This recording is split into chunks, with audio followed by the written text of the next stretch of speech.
მოგესალმებით შაბათის მებაღე. Ამ ვიდეოში მინდა განვიხილო ჟოლოს გადაჭრის მეთოდი შემოდგომის ბოლოს ზამთარში შეიძლება ადრეულ გაზაფხულამდე სანამ ამონაყარს გაიკეთებს. ეს ჟოლო არის რემატანტული, ანუ ისხამს გვიან ზაფხულში, სადღაც აგვისტოს შუა რიცხვებიდან ჩემ რეგიონში და ყინვებამდე ასხია. რემატანტული ჟოლო შეგვიძლია გაუშვათ ორ მოსავალზე. თუ მაგალითად დავტოვებთ იმ ტოტებს, რომელსაც წელს ნაყოფი არ მოუცია და მომავალ წელს უკვე ზაფხულში, შუა რიცხვებში, სადღაც ივლისში დაიწყებს მოსხმას. ჩემ რეგიონში, თუმცა დასავლეთში შედარებით უფრო ახლო ადრე. ანუ ეს განსხვავდება ცოტა ჩვეულებრივი ჟოლოსაგან, არის შედარებით დიდი ხანი იძლევა ნაყოფს. დეტალური ინფორმაციას გაზაფხულზე მოგცემთ, ეხლა მხოლოდ გადაჭრას გაჩვენებთ. მას ასე.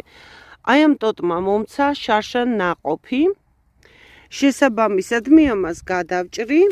გაზაფხულზე გადავჭრი ძირში, რაც შეიძლება ახლოს მიწასთან. გაზაფხულზე აქედან იქნება ამონაყარი და იმაზე მოისხამს მომავალ წელს. ანუ მიმდინარე წილის ტოტებზე ისხამს ეს ჟოლო. თან ეხლა გადაჭრა კარგია, მე თან ეს შევწამლე წინასწარ აქ რამ სანამ თქვა თბილი ამინდები იყო, შევწამლე სოკოზე, რომ სოკო არ გავრცელდეს, მაინც არ გამოიზამთროს და ამ გადაჭრით ჩვენთან თავს ვიზღვევთ სოკოს გავრცელებისგან. აი, ესე ძირში უნდა გადაიჭრას. ხლა მივყვები ამას და ბოლომდე გადავჭრი.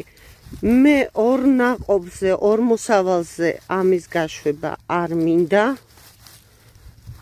შესაბამისად, ყველა ამოვიღებ. ისე, როდესაც თქვათ, გაზაფხულზე ბლომა დამოიყრის, სადღაც მაისისთვის ჯობია გავამეჩხეროთ.